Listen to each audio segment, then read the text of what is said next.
Hi friends, आज मैं आपको एज एन इन्वेस्टर ये बताना चाहता हूँ कि शेयर मार्केट कैसे काम करता है for its pricing going up and down.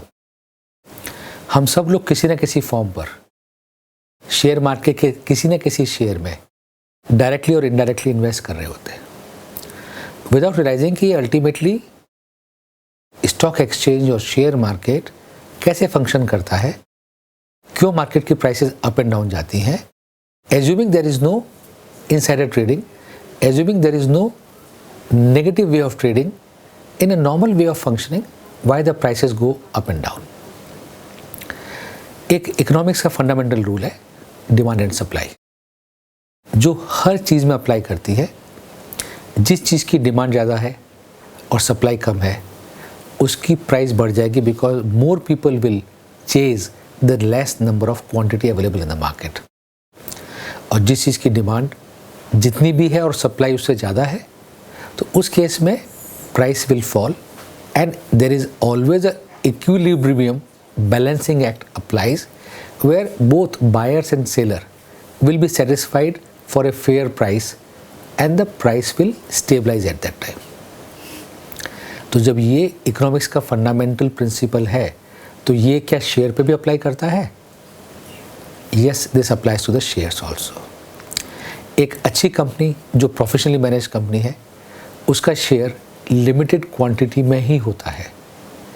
जितनी भी क्वांटिटी है जो कंपनी की पेड अप कैपिटल है, जिसमें से लिस्टेड स्टॉक एक्सचेंज के अंदर रिटेल इन्वेस्टर के पास जितना है, नॉर्मली वो ही क्वांटिटी मार्केट में ऑफर होती है सेल या परचेज होने के लिए।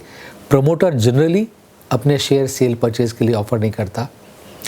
इंस्टीट्यूशनल इन्वेस्टर नॉर्मली अपने शेयर रिटेल में सेल परचेज के लिए ऑफर नहीं करता। तो एज्यूमिंग अगर 60 to 70% shares are in the retail category of any company, तो वो quantity is limited to that extent.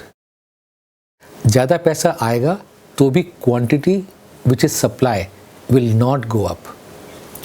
Hence any money chasing those limited number of shares will make those company shares always go high and high.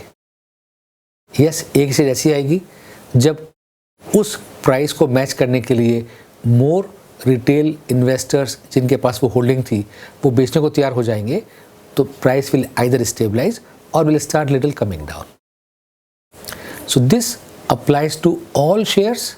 And stock exchange में जिन shares में volume trading ज़्यादा होती है उन shares को stock exchange के Sensex listing में डाल दिया जाता है, जिनके बेस पर सेंसेक्स की रिपोर्टिंग होती है based on some weighted average, based on some formula, or result of daily fluctuation of the shares affects the Sensex going up or going down. आप समझ सकते हैं कि there are more than 3,000, 4,000 shares who are listed, but Sensex is limited to 50 to 100 shares. इसका मतलब अगर Sensex नीचे गया है या Sensex ऊपर गया है, it will not be representative of all the 3,000, 4,000 shares कि whether they are gone in the same direction. There will be some shares who moved contra, क्योंकि उसमें डिमांड ज़्यादा थी सप्लाई के against. Hence, these indicators are only for the sake of indication that आज Sensex के share में ये रहा and it is expected कि वो trend is generally captured into the other segments also which are not the Sensex shares. अब एक अगर इकोनॉमी अच्छा काम कर रही हो, भले ही वो 2% पे ग्रो कर रही है, 4% पे ग्रो कर रही है, 6% पे ग्रो कर रही है, बट अगर पॉजिटिव ग्रोथ है तो इन दैट केस उस कंट्री में लिस्टेड कंपनी के शेयर्स जो सेंसेक्स को रिप्रेजेंट करते हैं, जिनको हम लार्ज कैप या ब्लू चिप कहते हैं, वो कभी भी लॉन्ग टर्म में डाउन नहीं होंगे। आप किसी भी शेयर का हिस्ट्री चार्ट पिछले 20 साल या 25 साल का निकाल के देखेंगे और उसके चार्ट को स्टडी करेंगे तो आप ये पाएंगे कि किसी भी इन्वेस्टर को कभी भी ज़िंदगी में नुकसान नहीं होगा अगर उसने उन शेयर को अपने साथ रखा हुआ है और daily trading, short term trading में इन्वॉल्व नहीं हुआ है। तो share market works on the economics, pure economics as fundamental, then it works on the other external factors जिसकी मैं बात नहीं करना चाहता, क्योंकि external factors are only short lived while economical factors are always long lived, and a company which is a developing country like India, share market हम देख चुके हैं कि कोविड में एक बार ड्रॉप होने के बाद भी उससे डबल से ज़्यादा ग्रो कर चुका है, and there is still a vast potential to grow, not as a speculation but as a very calculative investment.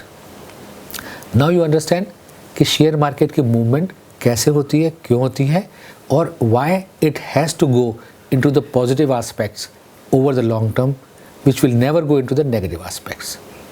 Thanks, friends.